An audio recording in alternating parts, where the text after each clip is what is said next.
So I had three major mistakes in this match that cost me basically the match. I could have won this match had I put together a decent match and not what I managed to put together. But I understand how the mistakes happen. They're easily avoidable.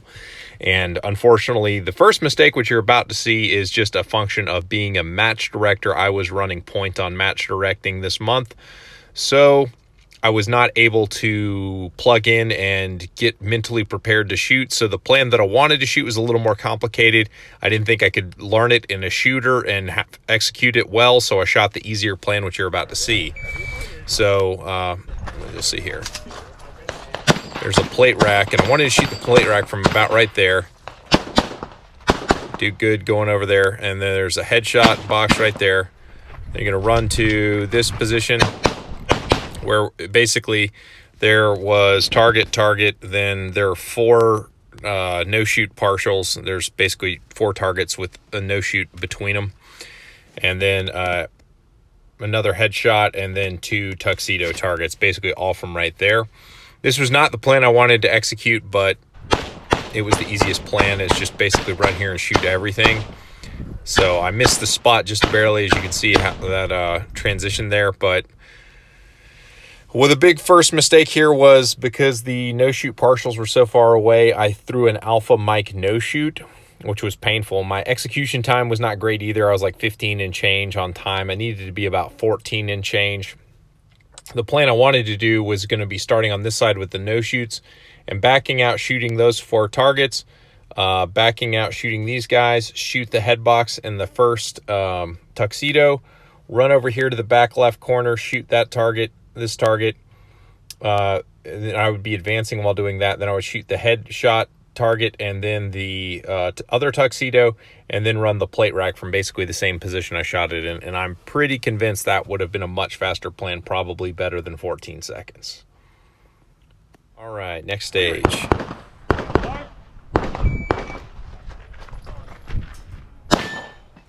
So I did this a little bit different than everybody else. I shot I shot the steel, then backed out on those two paper so that there was a no-shoot on the target through this window. And it made sense to shoot it moving in this direction because the no-shoot was on this side. And so a lot of people shot him on the way in, which made the no-shoot more relevant as the port took away the target. I shot it in the reverse direction because it seemed like it was better. But I shot a delta on that target, which wasn't great. I should have dismounted the gun and ran harder. It's not a major deal, but I should have ran a little bit harder into that. Look at that deceleration. Gun is up, looking good. But listen to how long it took me to shoot that. That was an open target on the bottom. That should have been bop, bop, bop. So bad throttle control. That was a pretty good drive-by. So this one, I played it safe and shot the popper, activator, paper, and then waver. If you look at it, I probably could have done all three just because how long it takes to come out. So, I mean, I had plenty of time. So I should have gone bop, bop, two on paper, then come back to it, and that would have been a little bit tighter. All right, here we go. Next stage. Stand by.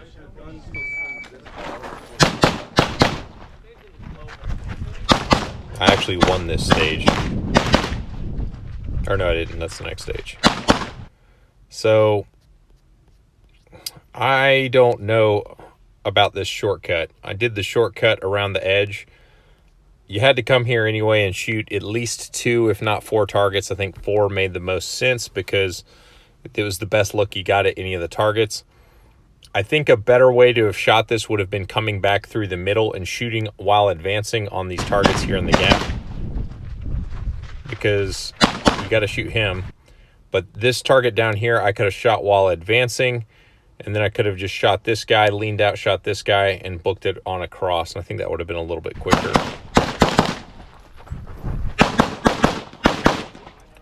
So this is just a minor observation, is I did not shoot in really on this target. Like, gun should have been up about now, and I should be shooting now. And so I'm a little bit late coming into this position. So I don't like how I entered that position. It cost me a little bit of time. But that's a skill that I haven't practiced. So that's one of the skills before double tap that I'm going to practice. All right. This was the stage that I won. So I'll go back there. I should have stepped out of position on the second target. So you couldn't really leave this position. I should have taken a step out of this position as I started to move out of position, and then that would have got me moving, and I should have charged this target really hard. That would have been better. But there's an activator sequence here, and there was a target that was open, but it was kind of bait because you had to hit this position sort of exactly. And shooting this target on the way in didn't guarantee you were going to get this hard lean well. And I hit the hard lean exactly like I wanted to. I made sure that my feet were pointed exactly how I wanted them to be. All the weight was on my right leg. I'm reasonably low. I came in on the popper. There was an open paper, and then a waiver that came out. Everyone was trying to drive down the popper, which is just wasted time. I'm not convinced that driving down poppers actually decreases your stage time, because if you consider that one of those shots is unscored, and it doesn't make the popper go down that much faster, if any faster. So I think it's dumb to do, but I was the only person on my squad who did this plan, and I won the stage as a result. So here was a missed opportunity. The gun was up a little bit late, but there were 2 mini poppers right there that I could have shot on the way in, and it was well within my ability to do so, but I decided not to because there's a slight hard lean here. But ran those poppers like a boss. All in all, it wasn't a bad stage. Wish I could have shot those guys on the way in. Okay, this is the other dumpster fire stage. You can see my big stick on my magnet right there. And I didn't download it, so it doesn't lock into the gun, and you can watch that now. If this didn't happen, I could have probably shot this stage sub 14 seconds, and it would have gone a long way towards winning the match. See it falling out of the gun there?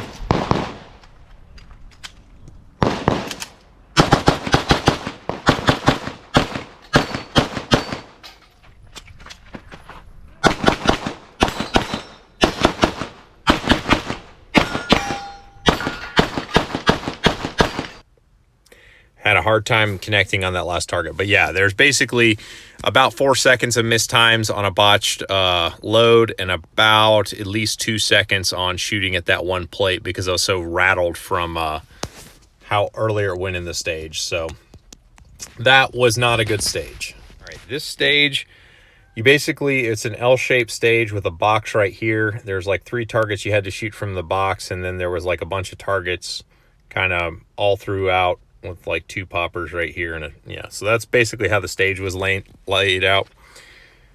Some people, like the open grandmasters on the other squad, would run back here and basically shoot everything and just run like that up. I basically ran the reverse plan, where I drew here because I wanted to shoot the poppers as aggressively as I could, and it's not going to get any easier than where we started. So I just take a side step to my left and engage this paper, because I could shoot that paper faster from close up as well. And I was just going to go through there, sweep up the poppers, finish on this guy as I left the position. So that's what I did, and did pretty good on this stage. Stand by.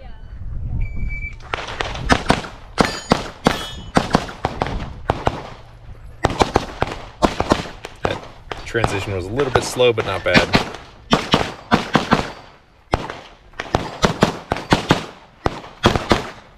But all in all, I was pleased specifically with how aggressive I was shooting on the move through this position right here. Like, just appreciate my positionality. Just watch how I enter this box from the Blake class. The trail foot's going to come up,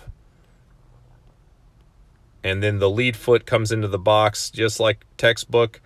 And look at that. Before the trail foot even touches the ground, I'm shooting.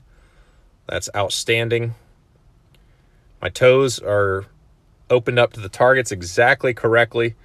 I've got my head in transition, gun comes up, pop, pop. I'm transitioning through my hips beautifully. But look how aggressive that is. Look how aggressive that movement is. Nice and low. And then bam. Awesome transition over there. I was really pleased with this stage and how it ran. It felt awesome to do, and I think it ended up being like 97.5% to whatever of whoever won this stage. It was a hoser stage, so everybody was real clustered close together, but felt good to run it as fast as the Open G's did.